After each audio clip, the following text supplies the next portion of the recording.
Salut YouTube, comment ça va YouTube et comment ça va Twitch? On va parler d'un sujet extrêmement compliqué parce qu'on va parler du Ramadan. Alors non, je ne parle pas du Ramadan qui est passé il y a 2 semaines, je ne parle pas de la pratique du jeûne, non, je parle de Tariq Ramadan. Tariq Ramadan, grande figure musulmane, francophone. Je tiens à dire pour ceux qui ne le savent pas, mais Tariq Ramadan allait demander à tout musulman de plus de 30 ans. Tariq Ramadan, c'était une resta. En fait, tu étais dans les années 2000, tu étais un jeune arabe musulman ou un jeune renois musulman en France, tu te faisais insulter partout. Il n'y avait qu'une seule personne qui venait défendre l'honneur avec une classe, une élégance, un verbe assez incroyable. C'était Tariq Ramadan qui venait niquer tout le monde sur les plateaux télé. C'était notre champion. Eh bien, Tariq Ramadan a été condamné à 18 ans de prison pour viol. Donc je vous propose dans cette vidéo de discuter de tout ça. Avant qu'on en discute, n'oublie pas sur YouTube de liker, de commenter, de partager, de follow la page YouTube et de venir aussi sur Twitch si tu le souhaites. Et enfin, si tu le peux, si tu as les moyens de soutenir financièrement la chaîne. Alors, les gens, 18 ans, vous étiez au courant ou pas? Déjà, qui était au courant de ça? Après, Ramadan était déjà chelou à l'époque, non? Chelou sur quoi? Non, mais déjà, on va voir ce que vous savez sur Tariq Ramadan. Il était chelou sur quoi, Tariq Ramadan? Parce que chelou, les gens, vraiment...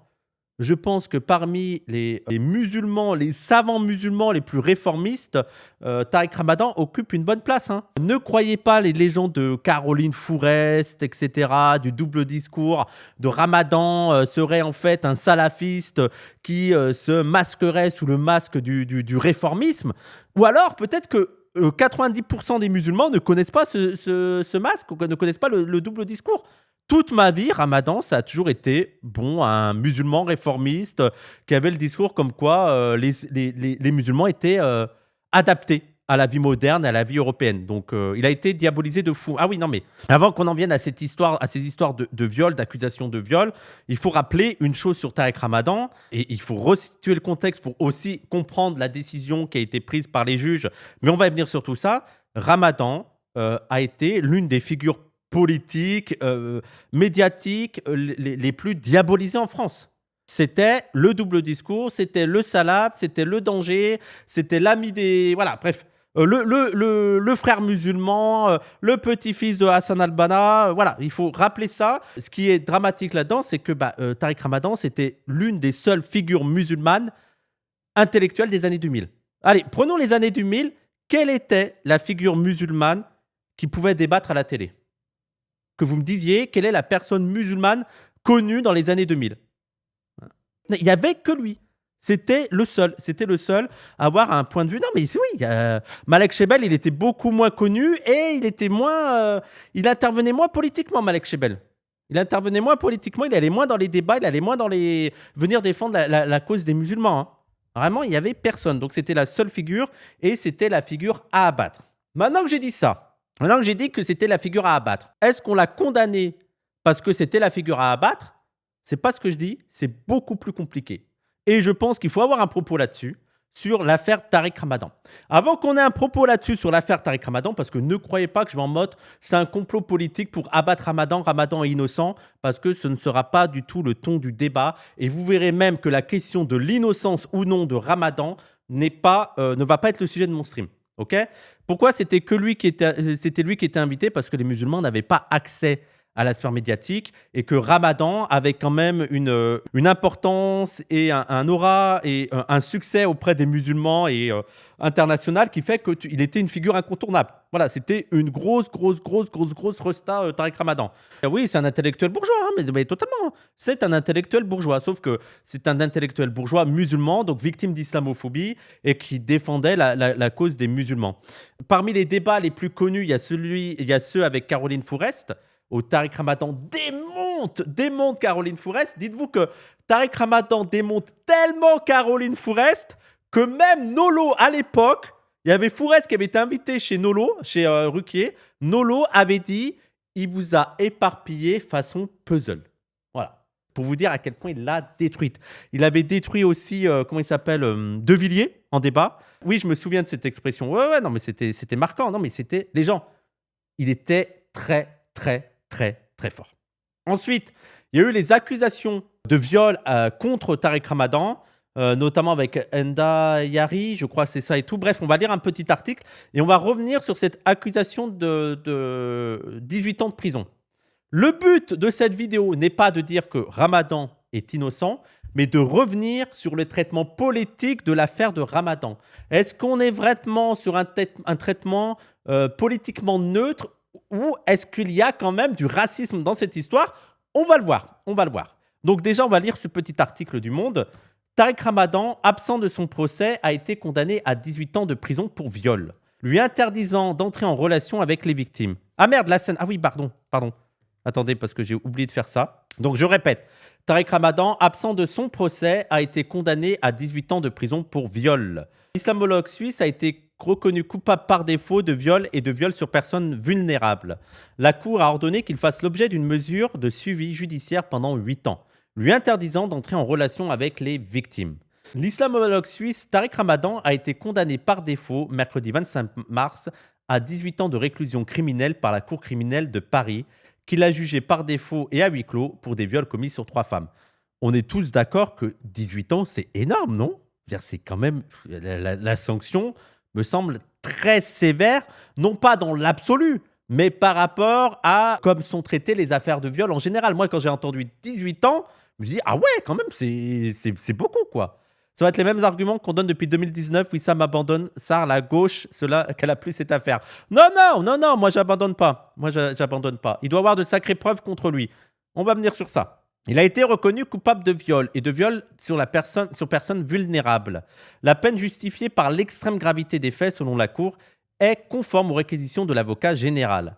Consentir à la sexualité n'est pas consentir à tout acte sexuel, quel qu'il soit, a souligné la présidente de la Cour, Corinne Gautzmann, ajoutant qu'il n'y avait pas d'impossibilité de rétracter son consentement. Pour rappel, il a déjà été condamné en Suisse auparavant. Oui, parce qu'il avait été aussi poursuivi en Suisse.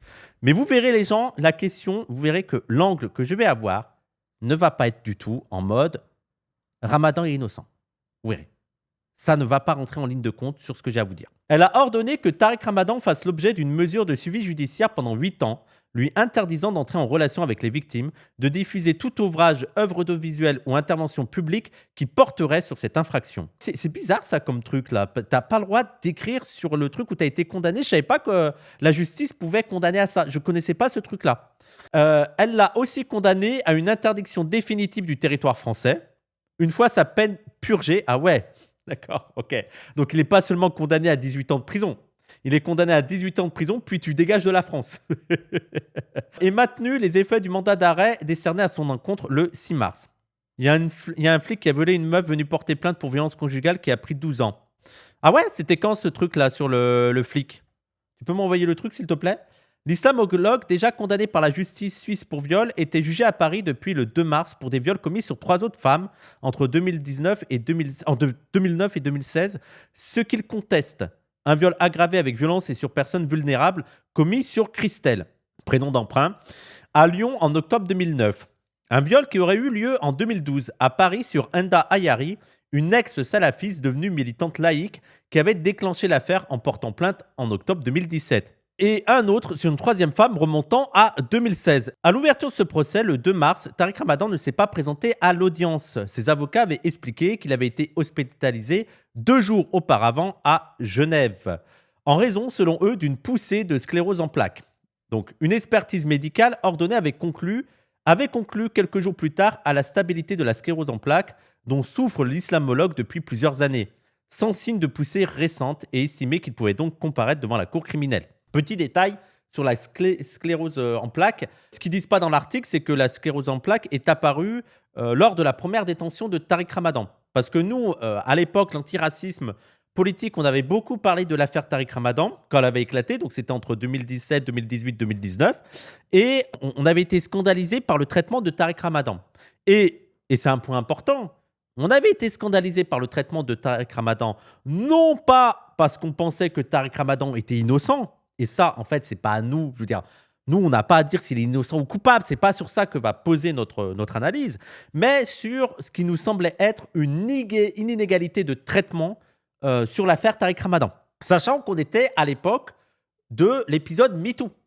Donc, l'épisode MeToo, il y a eu plein de cas qui se sont révélés, plein de scandales, plein de personnes de grandes restas qui ont été visées, et notamment Tariq Ramadan. Et il nous semble qu'il y avait une inégalité de traitement sur le cas de Tariq Ramadan, et notamment sur le fait que Tariq Ramadan est certainement l'un des seuls, peut-être le seul, mais l'un des seuls des grands noms qui a fait de la préventive.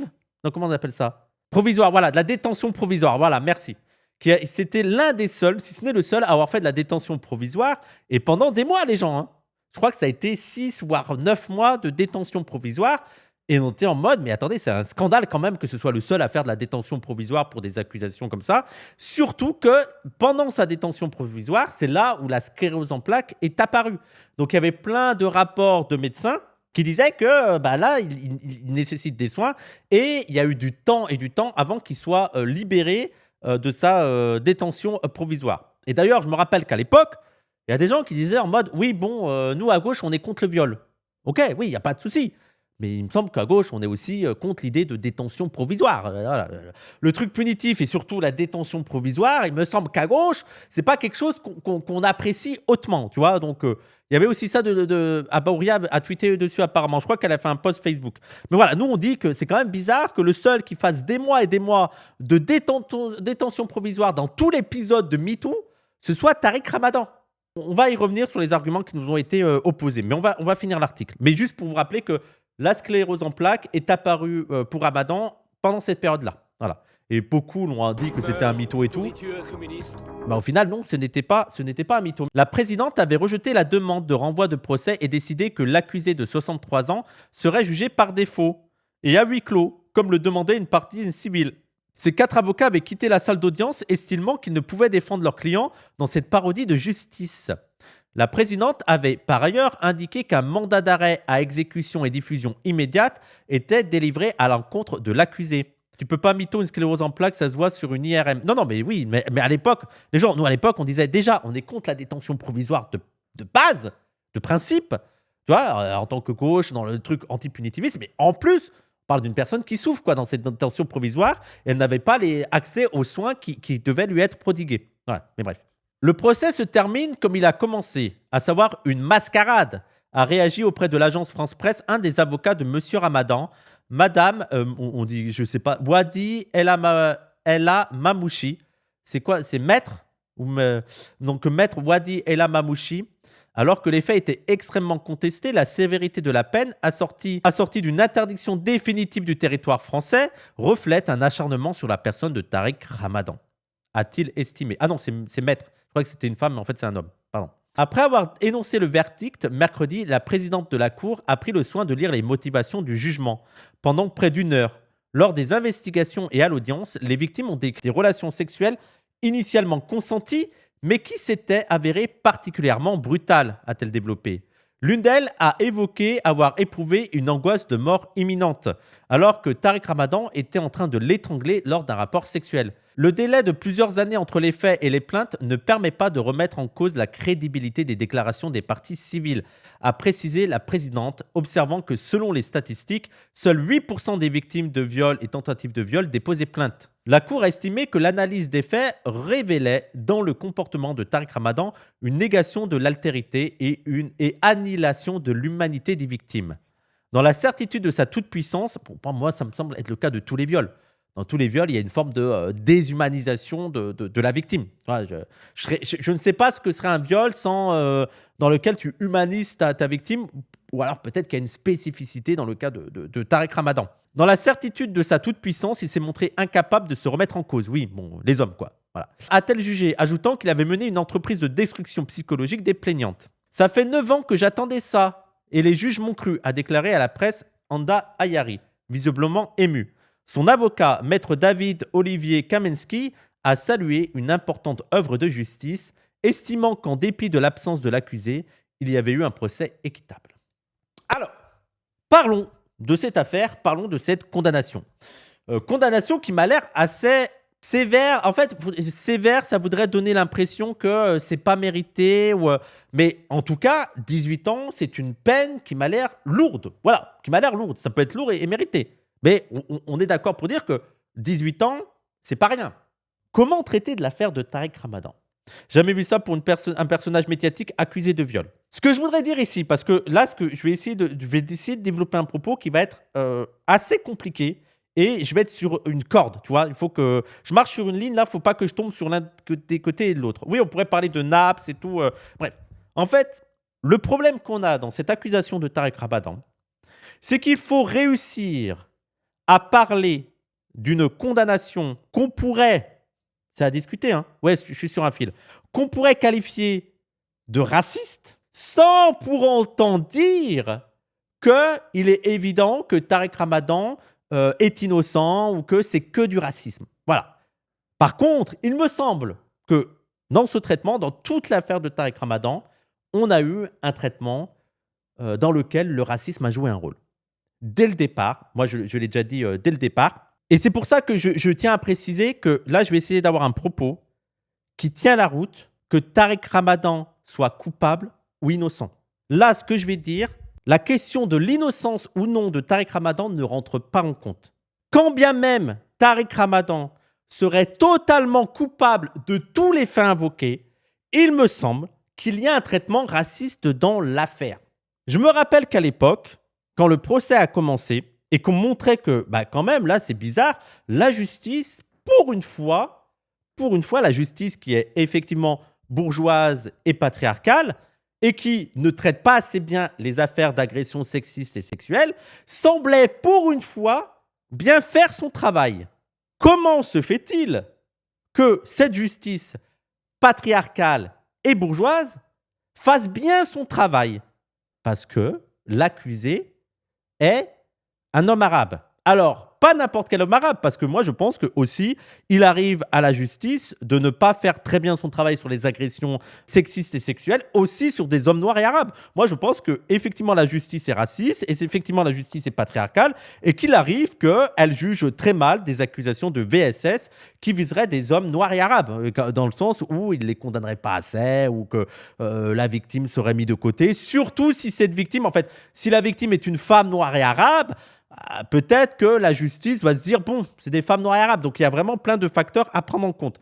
Sauf que dans le cas de Tarek Ramadan, je pense qu'il y avait aussi des enjeux politiques du fait que Tarek Ramadan n'était pas n'importe qui. Il était une figure majeure de l'islam en France, de critique des lois islamophobes, grande resta des musulmans.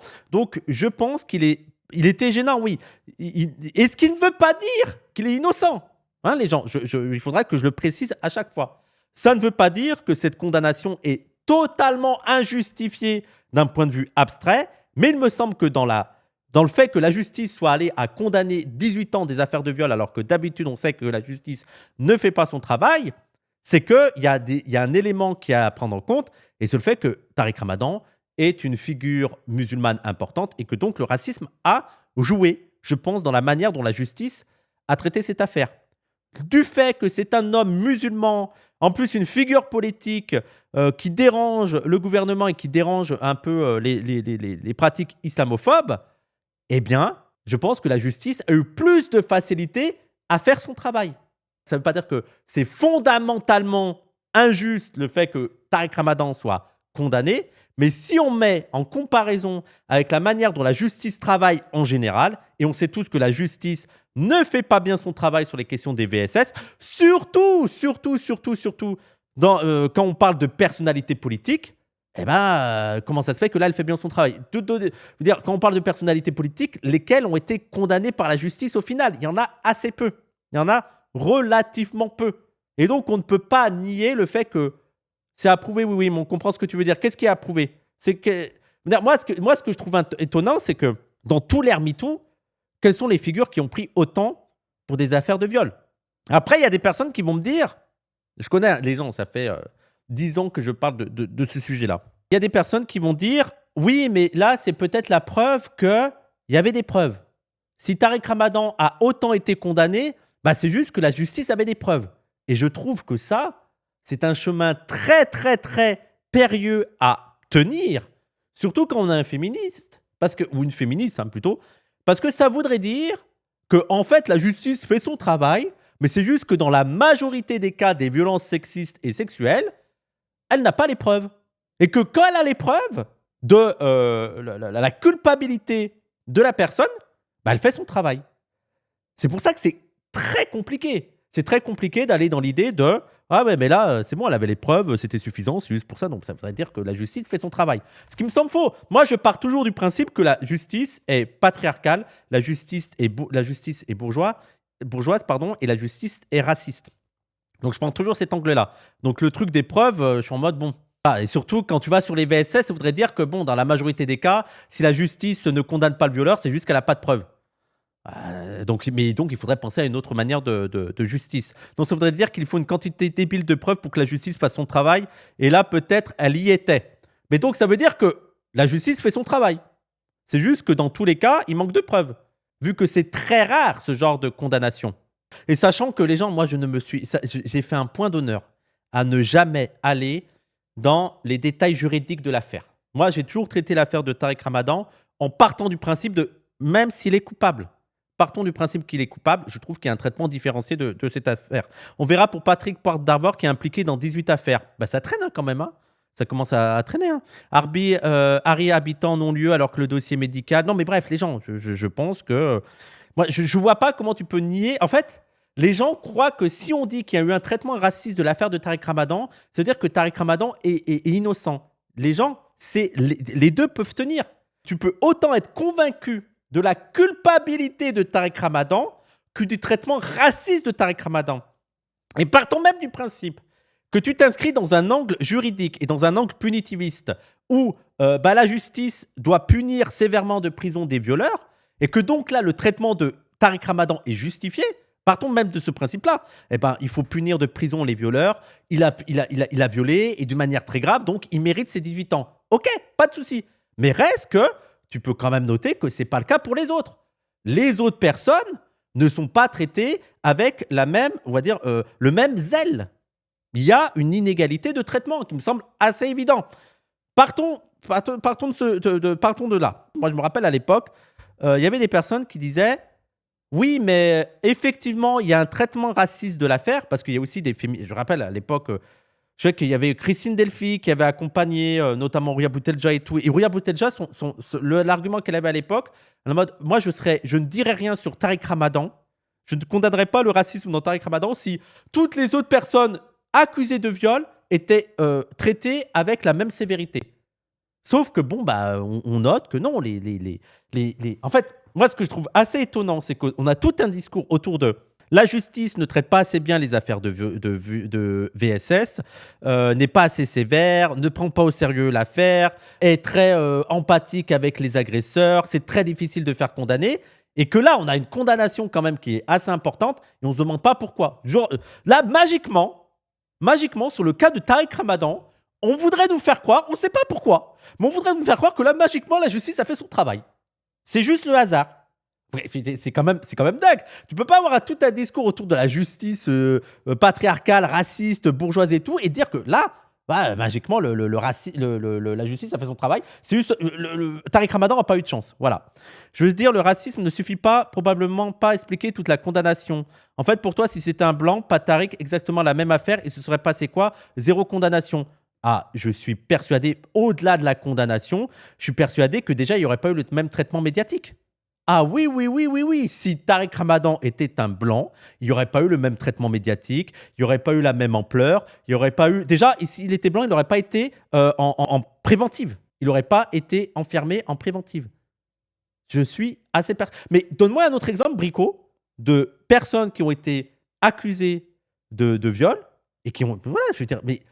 Les gens, faut me donner des contre-exemples. Moi, je vous parle de Tariq Ramadan. Quels sont les contre-exemples qui pourraient me permettre de me dire « Ah non, c'est vrai, il y a d'autres célébrités qui ont eu le même traitement. » Totalement d'accord avec oui, pour preuve, PPDA reçu chez Quotidien super sereinement. Et encore les gens.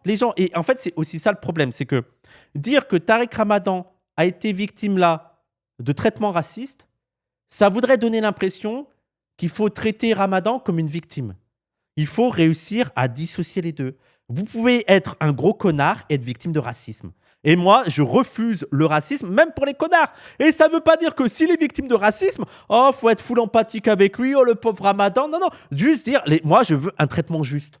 C'est pas parce que c'est un connard arabe que je vais accepter qu'on soit raciste avec lui. Non, traite-le comme un connard si tu veux, mais je ne vois pas pourquoi un connard arabe sera traité beaucoup plus sévèrement qu'un connard blanc. Voilà, pour moi, c'est injuste. Donc, on va sur ce traitement inégalitaire où il me semble que le racisme et la figure de Tariq Ramadan a forcément joué là-dedans.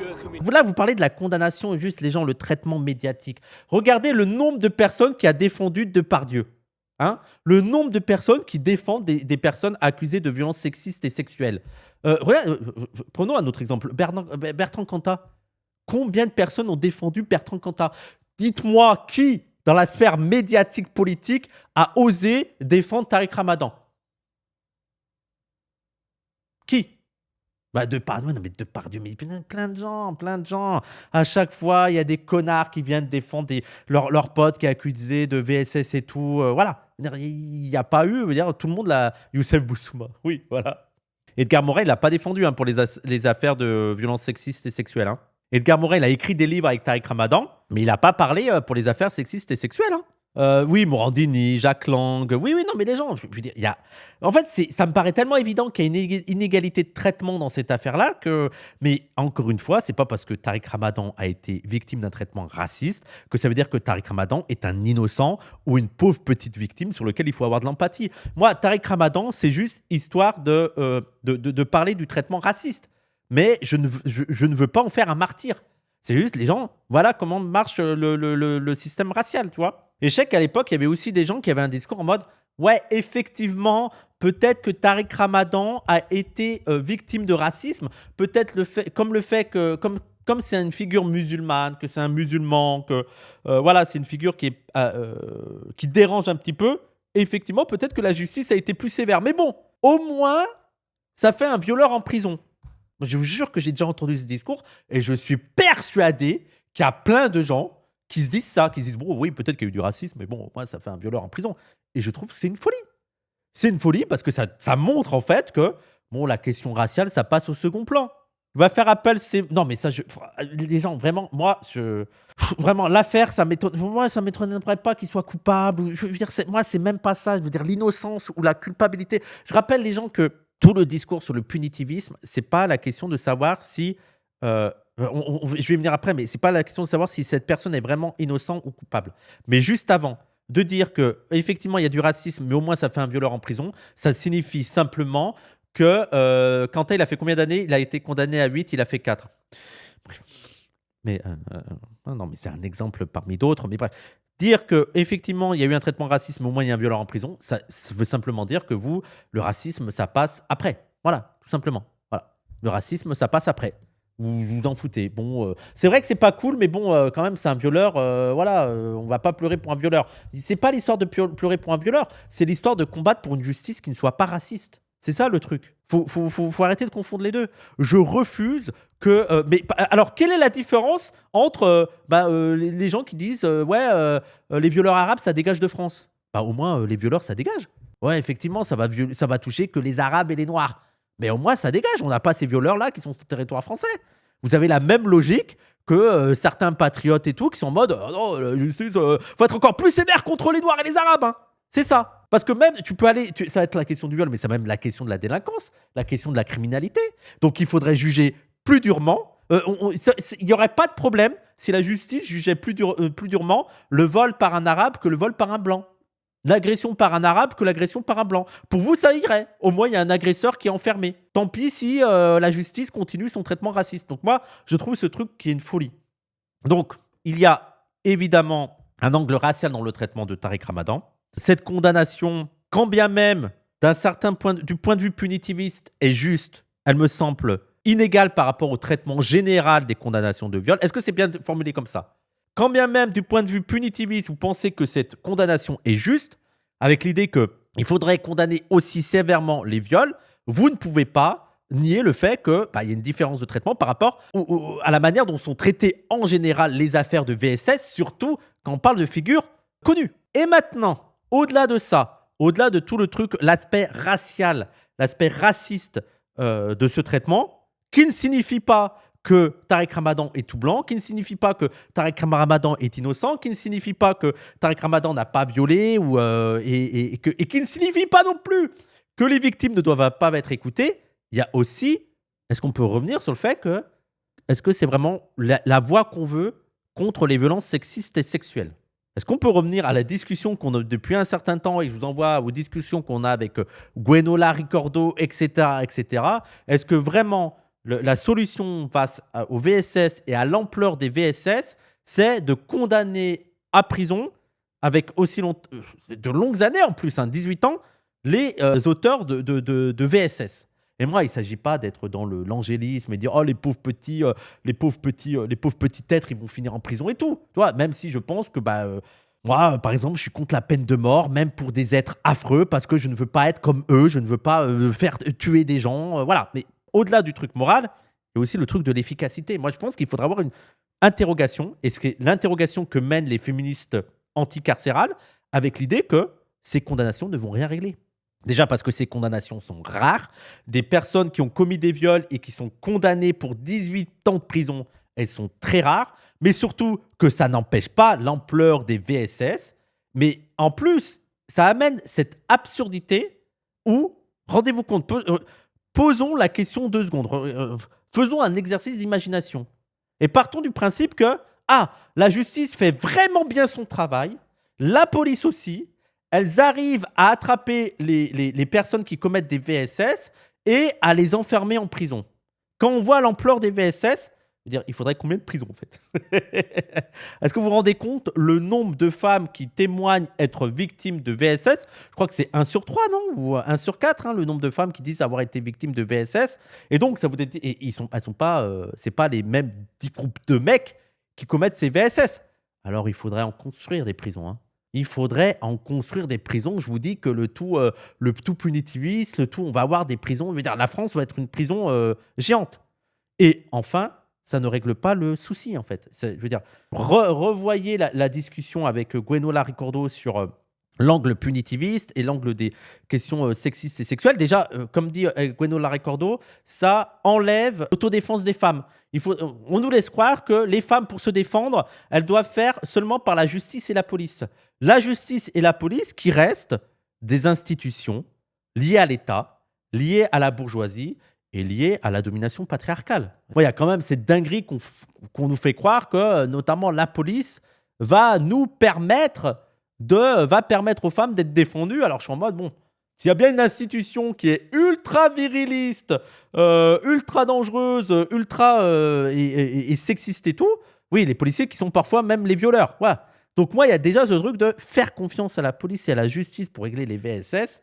Et ça ne règle toujours pas. En fait, moi, cette porte de sortie de les violeurs en prison, ça ne questionne pas les conditions matérielles qui font que les femmes sont davantage sujettes aux agressions sexistes et sexuelles. Et on va le rappeler encore une fois, des milliers de fois. C'est le point de vue des féministes matérialistes, des féministes marxistes, des féministes anticarcérales. C'est le b.a.-ba. Si les femmes sont autant sujettes à des viols, à des agressions sexistes et sexuelles, c'est dû à leur position dans le mode de production et leur mode de vie et aux conditions matérielles dans lesquelles elles évoluent, et le fait que encore aujourd'hui, même en France, même dans la France féministe, du droit des femmes, blablabla, les femmes sont beaucoup plus précaires économiquement, occupent moins d'emplois, occupent moins les classes supérieures, elles sont celles qui vivent le plus dans la précarité, celles qui sont le plus reléguées dans la sphère domestique et celles qui sont le plus tendanciellement dépendantes de leur conjoint. Et il faut rappeler que les agressions sexistes et sexuelles, ça concerne tout d'abord l'environnement proche. Et que donc, plutôt que de vouloir poursuivre et condamner tous les violeurs, sachant que ça ne va pas marcher parce qu'on vit dans une société qui est patriarcale, qui est raciste, qui est bourgeoise, et donc la justice et la police l'est aussi et ne fera jamais son travail, il faudrait plutôt s'attacher aux conditions matérielles et faire en sorte que les femmes soient réellement émancipées du point de vue matériel. Qu'elles aient l'occasion, imaginons qu'elles connaissent un mari qui est violent, de pouvoir fuir ce mari, d'avoir un logement, d'avoir un emploi bien payé, qui leur permette de vivre sans ça, tu vois. Que si elles ont des enfants, il y a des services sociaux qui permettent de les épauler, de les aider, que ce ne soit pas une charge, tellement une charge qu'elle est obligée de rester dans le foyer parce que vous comprenez, au moins ils ramènent de l'argent. Voilà. Et on ne pose jamais ces questions et on se limite de peine de mort, peine de prison pour les violeurs, ce qui ne règle rien. Donc moi, c'était pour ça que je voulais parler de Tariq Ramadan. D'une, parce qu'il y a un traitement raciste qui est assez évident, et deux, parce qu'on est toujours dans le punitivisme. Je veux dire, est-ce que vraiment on doit considérer comme une victoire la condamnation à la prison de Tariq Ramadan, quand bien même Tariq Ramadan est coupable, hein? Ben, je ne le crois pas. Même d'un point de vue féministe, je ne le crois pas. Je ne le crois pas. Est-ce que vraiment ça va faire avancer la cause des femmes? Je ne crois pas. Sachant que s'il y a bien une catégorie de personnes sur lesquelles la justice blanche et bourgeoise a toujours très bien traité la question des VSS, parfois en faisant un excès de zèle, c'est quand ça concernait les hommes noirs et arabes, hein. Ça, c'est continu dans l'histoire du racisme, de la colonisation et de la ségrégation, etc. C'est que les hommes noirs et arabes étaient très vite accusés de VSS, même quand ils étaient innocents. Et croyez-moi, la justice, soit populaire, soit la justice bourgeoise, n'hésitez pas à la punir. Il n'y a aucun changement sur ça. On est sur la même continuité où les hommes noirs et arabes sont punis plus sévèrement. Je pense à l'affaire de Naps pour VSS récemment aussi. Oui, et ça, il ne s'agit pas de dire que Naps est une pauvre petite victime. Simplement, le seul moment où la justice fait vraiment son travail, mettons de côté la question de qu'est-ce que c'est le travail de la justice. Est-ce que c'est comme ça qu'on veut que la justice fonctionne? Bref, ça on met de côté. Mais le seul moment quand tu es dans une vision très institutionnelle et très capitaliste, bourgeoise de la justice, le seul moment où la justice fait son travail sur les VSS, c'est quand ça concerne des hommes noirs et arabes. Voilà. Il y a donc un problème là-dedans. Et donc, je ne trouve pas qu'il y ait un changement profond dans la condamnation de Tariq Ramadan. C'est dans la droite ligne du traitement raciste autour de ça. Quand la justice s'applique, oui. Ouais. Oui, voilà, je devrais plutôt dire ça, Claquette. On voit la différence de traitement pour des faits similaires. Palmade et Kobalade. Donc pour moi, il y a deux points très importants. C'est le traitement raciste de la justice qui est habituel et est-ce que c'est vraiment la justice qu'on souhaite? Est-ce que la condamnation à la prison, c'est ce qu'on veut? D'ailleurs, nous, sur le racisme, la condamnation à la prison, emprisonner les racistes, déjà, on n'y croit pas parce qu'on n'a pas du tout confiance en la justice pour rendre la justice, hein. On n'a pas confiance en l'institution de la justice pour rendre la justice et surtout, on ne pense pas que tu vas régler le problème du racisme comme ça, tu vois. Fermer les racistes en prison, super, génial, incroyable. Mais garder les conditions matérielles, pareil, tu vois, que nous, les Noirs et les Arabes, les personnes roms, les personnes asiatiques, on soit toujours au plus bas de l'échelle sociale. Voilà. La justice a confiance en Sarkozy. Comment faire confiance à la justice? Non, mais voilà, regardez Sarkozy. C'est ce que disait aussi Queno Larricordo. C'est-à-dire, vous voulez vraiment faire confiance en la justice, qui est une justice bourgeoise as fuck.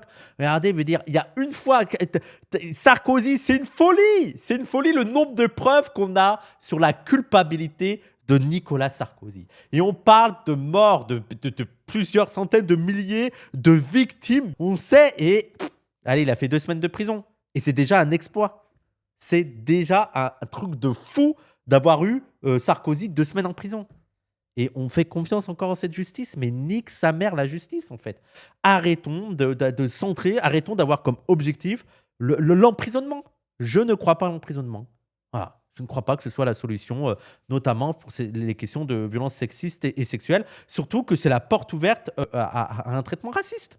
Parce que j'avais vu un post, attends, qu'est-ce qu'il disait, une féministe sur Instagram qui revenait sur l'histoire de Naps et qui avait caricaturé notre discours à l'égard de le traitement raciste de la justice et qui disait, et qui laissait prétendre qu'on voulait que la justice, je veux revenir sur ce point, parce qu'il y a des féministes qui font croire, alors des féministes très normées, hein, qui font croire que notre proposition, c'est faire en sorte que la justice soit moins sévère à l'égard des Noirs et des Arabes. Quoi? Qu'est-ce que ça veut dire ça? Genre, notre combat, on voudrait que la justice soit moins sévère avec Tariq Ramadan. On s'en bat les couilles. En fait, c'est un non-sens là-dedans.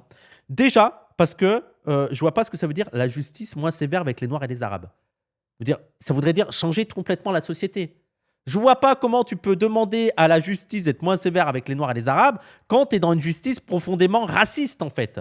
Pour que la justice soit moins raciste, il faut changer le système en général. C'est pas juste... tu sais, il y a Macron et on va dire Macron, tu peux pas demander à la justice d'être moins raciste. Je ne comprends pas le délire.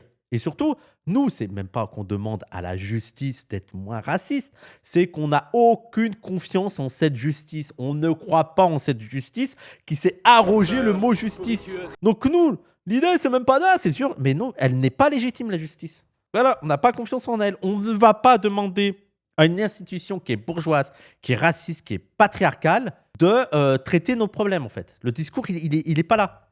Je m'en fous du traitement. Et donc, c'est pour ça que Naps, je veux dire, en plus, moi, je sais qu'il y a des gens qui m'ont dit ah oui, mais fais gaffe, Naps, il a une mauvaise réputation. Et moi, j'ai vu des trucs, effectivement, il est violent et tout, il peut être dangereux pour les femmes. Je vous crois totalement. Je vous crois totalement. Mais je pense que parmi les célébrités, dans le monde de l'art et tout, Naps n'est pas le seul à être aussi dangereux. Je pense que c'est général à tous les hommes. Comment ça se fait que c'est toujours les artistes noirs et arabes qui sont condamnés? Ce qui ne veut pas dire que c'est un gentil gars, hein. Mais comment ça se fait qu'il y a toujours cette continuité de les hommes noirs et arabes vont être condamnés beaucoup plus sévèrement? Et surtout, ben, je ne crois pas qu'il faut compter sur la justice pour régler, pour sauver les femmes, tu vois. Donc, je rappelle encore, allez regarder les vidéos qu'on a fait avec Morgane Merteuil. Allez regarder le Talkie Oui Oui que j'ai fait avec Gwenola Ricordo. Allez lire les livres de Gwenola Ricordo. Il y a notamment Pour elles toutes et aussi Tant qu'il y aura des prisons, pour que vous soyez au courant d'un discours féministe, hein, contre le tout carcéral. OK? Et voilà, juste sur Tariq Ramadan. Et par contre, les gens. Et ça ne veut pas dire que je vais pleurer sur Tariq Ramadan. Moi, je n'ai pas de larmes pour Tariq Ramadan. Et juste une fois, je vois qu'il y a un traitement raciste. C'est pas parce que je penserais que Tariq Ramadan est effectivement un salaud que je vais me taire. Non. En fait, et c'est là où je voulais en venir, c'est qu'il faut réussir à avoir un discours punitiviste qui dépasse le cadre de l'innocentisme. L'un des dangers dans lequel nous enferme le piège de la justice, de la prison, de la police et tout, c'est de dire « Ah, mais lui, il est vraiment coupable. Ah, mais lui, c'est vraiment un méchant. Ah, mais lui, il a vraiment commis ce crime. Ah, mais lui, il a vraiment volé la vieille. Ah, mais lui, il a vraiment fait des trucs pas bien. » Dans tous les cas, je ne crois pas à cette justice punitiviste. Quand bien même le gars est coupable. En fait, je veux dire, c'est assez... Parce qu'eux, ils voudraient faire croire que le seul moyen d'être contre le punitivisme, c'est de défendre les innocents. Mais ça, c'est un non-sens. Quelqu'un qui est innocent, bah, t'as pas à le punir. Il n'y a même pas de débat. En fait, s'il est innocent, il est innocent. Il n'y a pas une logique de punition là-dedans. Je veux dire, c'est un autre débat. C'est juste que là, la justice punit aussi des innocents. Le vrai pari à faire, et ce qui est vraiment compliqué, c'est de réussir à faire entrer un discours anti-punitiviste sur des personnes qui sont coupables. Alors déjà, il faudrait savoir coupable de quoi, etc. Mais c'est ça qui est vraiment important, d'avoir un truc. Mais c'est pas comme ça qu'on va régler la question. Et il ne s'agit pas de relativiser, il ne s'agit pas de dire que c'est pas grave, il ne s'agit pas de dire oh il faut pardonner, mais de réfléchir à d'autres manières de résoudre ces problèmes-là, à d'autres réparations, à d'autres prises en compte, à d'autres écoutes, et d'arrêter de faire croire que notre seule solution, ce soit la prison, la police et la prison. Et on voit, ça fait combien de temps qu'on a dans la modernité, on a la prison, ça fait 200 ans, 250 ans qu'on a ce système-là de police, de justice, de prison, et on n'arrête pas, surtout à droite, on n'arrête pas de nous dire ah mais c'est plus en plus le danger pour les femmes, c'est plus en plus le danger pour les gens, il y a plus en plus de violence. Bah, c'est peut-être que la prison ne règle rien, peut-être que la police ne règle rien. Ah, on construit plus de prisons. Oui, bah, il y a juste plus de prisonniers, mais il y a toujours du danger dehors, hein. Il y a toujours de la criminalité, il y a toujours de la déviance. Ah, regardez aux États-Unis. Ouais, regardez le nombre de prisonniers aux États-Unis, et vous n'êtes toujours pas en sécurité aux États-Unis, hein. C'est peut-être que, bon, et en sachant aussi que, comme toujours, la prison, rappelez-vous bien que la fonction première de la prison, c'est pas d'enfermer la délinquance. La fonction première de la prison, c'est de préserver l'ordre capitaliste et d'enfermer les déviants. Et qui juge les déviants? C'est l'élite, c'est les dominants. C'est les dominants qui vont juger ce qui est déviant. Et ce qui est déviant, c'est les pauvres, les prostituées, les prolétaires, les voleurs. Voilà, c'est ça les déviants. Sachant que les personnes qui font quand même des crimes, il faut rappeler que s'il y a bien des gens qui sont dangereux pour la société, c'est la bourgeoisie. Rien que sur le travail, le nombre de morts au travail, les vies qui sont détruites, les vies qui sont enfermées dans la misère, les guerres, les politiques dévastatrices et tout, ils n'auront aucun problème. On va se concentrer, oui, les milliardaires et tout, qui préservent ce système inégalitaire, qui détruit, Bref, eux ne sont pas inquiétés. Donc, c'est pour ça que pour moi, Tariq Ramadan, les gens, faut pas c'est pour ça que jamais, je me suis concentré sur le cas juridique de Tariq Ramadan, à faire une enquête à la true crime, parce que les gens adorent ça, hein. Vous adorez ça, le true crime. Allez, je vais faire une enquête, je vais voir si Tariq Ramadan est vraiment innocent et vraiment coupable. Je m'en bats les couilles. Voilà, moi, le cas de Tariq Ramadan, je m'en bats les couilles. Mon discours sur le traitement raciste et sur l'impasse du punitiviste et de la prison et de la justice marche que Ramadan soit effectivement coupable ou effectivement innocent. Parce que ça ne rentre pas en compte dans mon analyse. Je ne suis pas dans l'innocentisme. Voilà. Mon expérience de pensée, c'est de dire si tout de suite on met magiquement tous les méchants en prison, est-ce qu'on sera débarrassé de toute criminalité? Ben non, la société va en produire de nouveaux. Et je pense que déjà, il faudrait, voilà, coup d'éclat, il faudrait définir ce que c'est les méchants. Par exemple, une personne qui va voler de la viande au supermarché, est-ce que c'est un méchant? Hein, il y a plein de questions qui se posent. Donc, définir ce que sont les méchants. Pour enfermer tous les méchants, il faudrait quand même pas mal de prisons. Et si le mécanisme qui produit ces méchants est toujours là, quand bien même tu les enfermes, bah, il y aura toujours des méchants, oui, comme tu dis, quoi. Puis c'est infaisable de mettre toutes ces personnes en prison, bref. Et surtout, ça ne règle rien. C'est quoi? Ils vont sortir, ces gens. Parce que la prison, ça rend encore pire. Ça ne réhabilite pas. On écarte juste pendant quelques années des gens qu'on juge dangereux. Et après, ces gens dangereux reviennent dans la société. Et en plus, ils sont dans des situations où ils ne peuvent pas se réhabiliter, ils ne peuvent pas se réintégrer. Ils sont dans la précarité et donc ils redeviennent méchants. Donc, ça ne règle rien. Voilà. Juste pour dire, le truc de Ramadan, ce n'est pas une victoire. Ce n'est pas une victoire, ce n'est pas une victoire du féminisme. Et je pense que d'ailleurs, les féministes antiracistes, anticarcérales ne se réjouissent pas de ça. Elles ne sont pas là non plus à pleurer sur Tariq Ramadan. Il ne s'agit pas de pleurer, mais juste de dire bon, j'ai quand même l'impression que là, la justice, ça va, là, elle a fait son travail bizarrement. Et puis bon et alors? Et donc? On a toujours des femmes qui sont agressées quotidiennement en France, quoi. Peut-on être satisfait que ce violeur soit condamné? Mais individuellement, tu peux être content. Je veux dire, individuellement, tu peux être content qu'il y ait un violeur en prison. Mais si après, aussi tu me dis, ah, mais il y a quand même eu un traitement raciste, et bon, ça va pas régler grand-chose. Voilà. Non, mais tu vois, prenons un parallèle. Voilà. Il y a une organisation d'extrême droite qui est dissoute par l'État. Bah, je vais pas pleurer, mais c'est pas une victoire. Voilà. Je vais pas pleurer, hein. Tant mieux, je m'en fous. Voilà. Mais c'est pas une victoire. Moi, je pense que ça pourrait être le même cas pour Tariq Ramadan. Partons du principe que tu penses que c'est un violeur qui a été condamné. Bon, est-ce que pour toi, c'est ça la solution? Et est-ce que la victoire n'a pas un peu un goût amer du fait qu'il a été condamné plus facilement parce que c'est un arabe musulman? Et est-ce que c'est ça notre perspective? C'est ça notre perspective révolutionnaire? Je suis contente qu'un violeur soit emprisonné, mais je ne suis pas heureuse qu'il le soit par racisme et par féminisme. Mais est-ce que tu. En fait, je peux dire. Tu vois, par exemple, Sarkozy, ça m'a fait marrer qu'il soit en prison. Tu vois, tout en étant anti-carcéral individuellement, j'étais content, il est en prison. Mais tout en étant content, je me disais, bon, il y a un truc en mode, bah, bien fait, chat.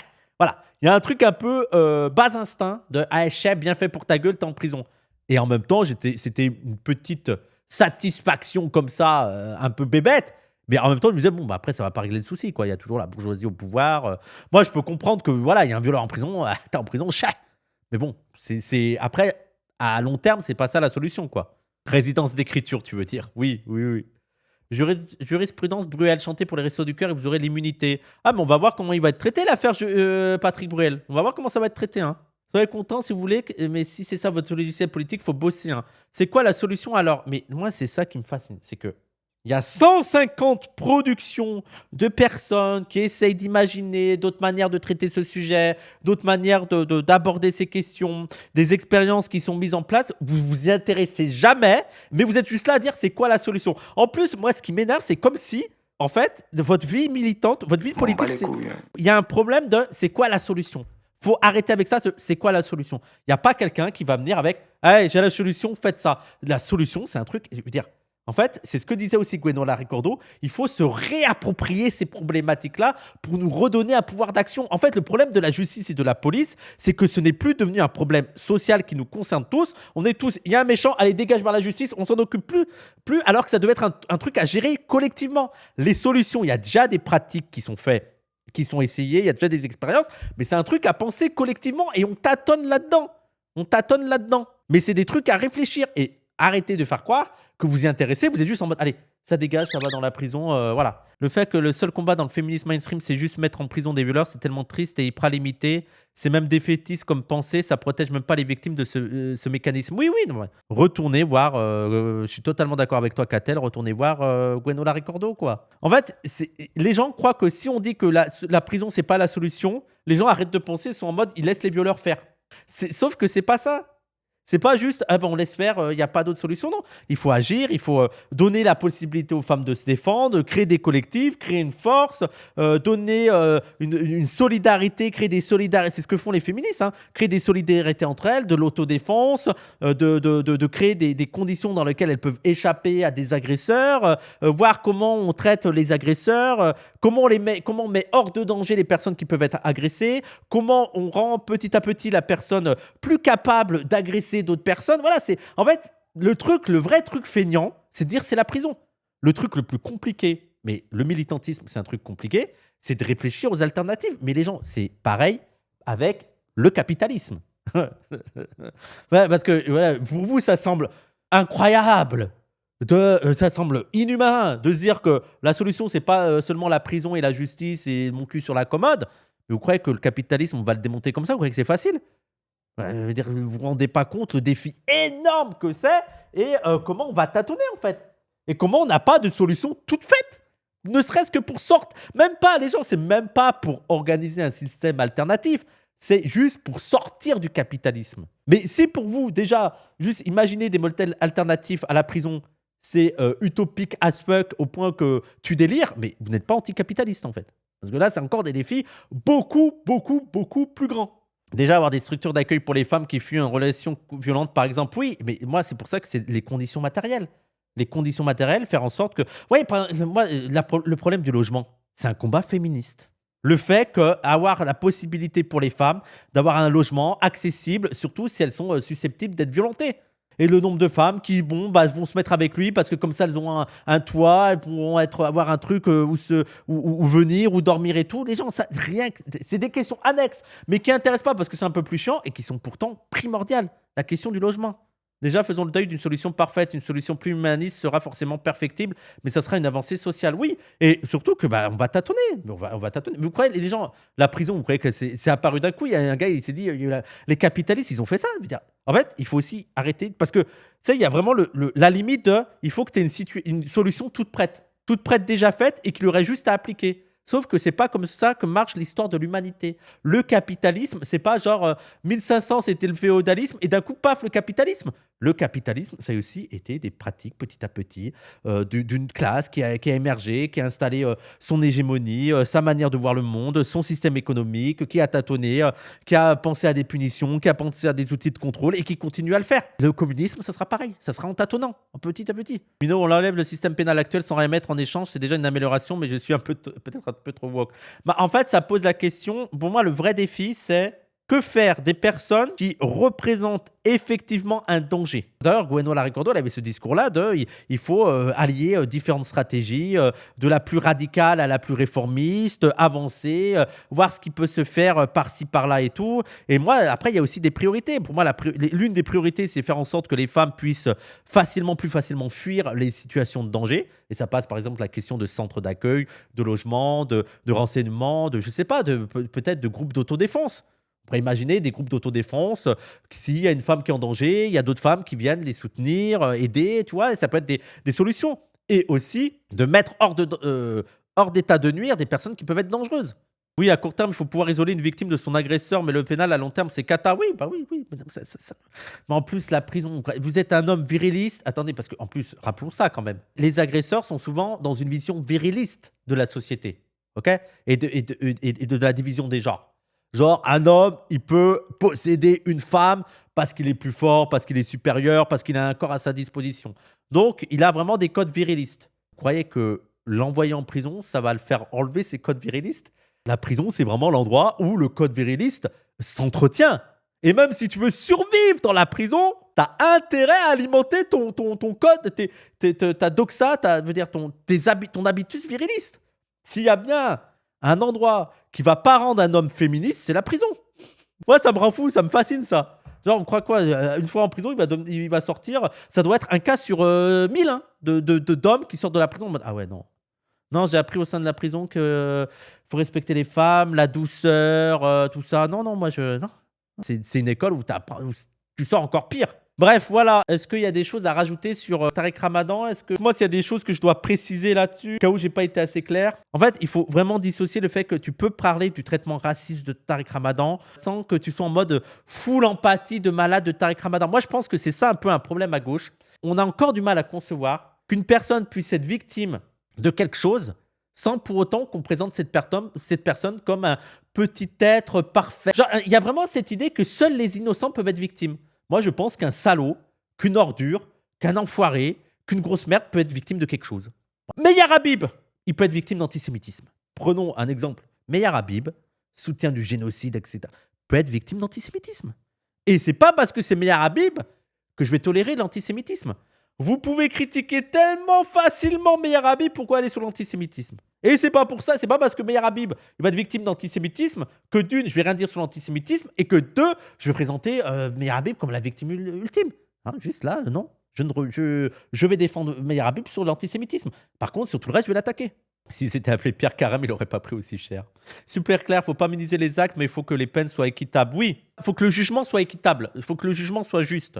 Et même dans une perspective, ce que je répète, même dans une perspective où toi tu es punitiviste et tu penses que la prison, la justice doit condamner les violeurs à de la prison, ce que je peux entendre, je veux dire, pour moi c'est la vie normie générale de 90% des gens en France. Les violeurs doivent être condamnés à de la prison, tu vois. Moi c'est pas tant en mode oh les pauvres violeurs que, en fait c'est ça aussi qu'il faut préciser avant, c'est que ma position sur l'antipunitivisme et la critique de la prison, c'est pas tant en mode oh les pauvres petits prisonniers que ça ne règle pas le souci. C'est inefficace. Voilà, c'est vraiment pour ça que moi je suis anti-prison. Pas par oh pauvres petits prisonniers, faut les aider. Des bisous parce que bon. Voilà. Mais ensuite, je veux dire, même quand tu pars du principe que cette justice-là, que tu conçois la justice bourgeoise, institutionnelle et que tu penses qu'elle est légitime et qu'il faut condamner de prison les violeurs et que bon, la condamnation de Tariq Ramadan est juste, tu ne peux pas nier le fait que c'est quand même exceptionnel ce genre de condamnation. Il y a donc un truc qui se joue quoi. Oui, mais les gauchistes sont souvent liés à l'empathie. Du coup, j'ai l'impression que ces perspectives logiques sont dures à faire entendre. Oui, ouais, moi je suis d'accord, Balou, mais petit à petit, j'ai l'impression qu'il y a des changements quand même. Petit à petit, il y a de plus en plus de réflexion sur ça. Hein. En vrai, c'est pas un peu idéaliste d'imaginer une justice équitable sans un système pro-prison? Pourquoi? Ah, dans un système pro-prison. Ah oui, Charlie, moi je suis d'accord. Hein. Bah, en fait, non, mais c'est pas tant pro-prison. Pour moi, c'est impossible d'imaginer une justice équitable dans un système bourgeois.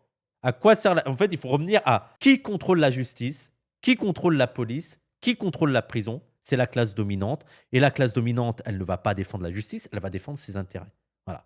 C'est pour ça que, proportionnellement, les classes populaires sont enfermées beaucoup plus que les classes dominantes en prison. Et que le but de la police, de la justice et de la prison est, in fine, de préserver l'ordre bourgeois.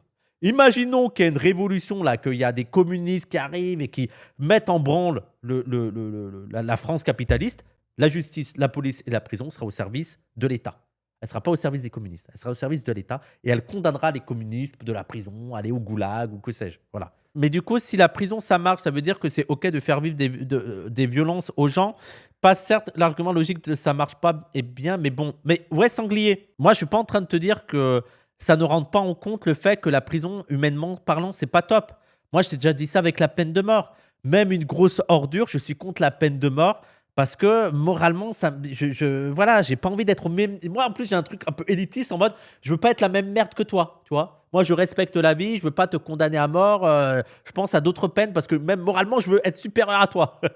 Et donc, ce que je veux dire, c'est que ça ne veut pas dire que l'aspect moral ne rentre pas en compte dans ma position anti-punitiviste, parce que je pense qu'effectivement, c'est horrible les prisons, c'est horrible d'enfermer les gens, c'est horrible de les entraver de liberté et tout. Sauf que moi, mon argument premier, c'est pas tant en direction de ceux qui sont victimes de la prison que du fait que les prisons ne sont pas efficaces. Et je pense que même stratégiquement, d'un point de vue pour faire diffuser ton discours, ça marche beaucoup mieux de dire que la prison n'est pas efficace auprès des normies, auprès du grand public, que dire les pauvres prisonniers. Avoir comme point de départ de dire oui, bon, si vous voulez, le luxe et tout, juste, vous voyez bien que les prisons, ça ne règle rien.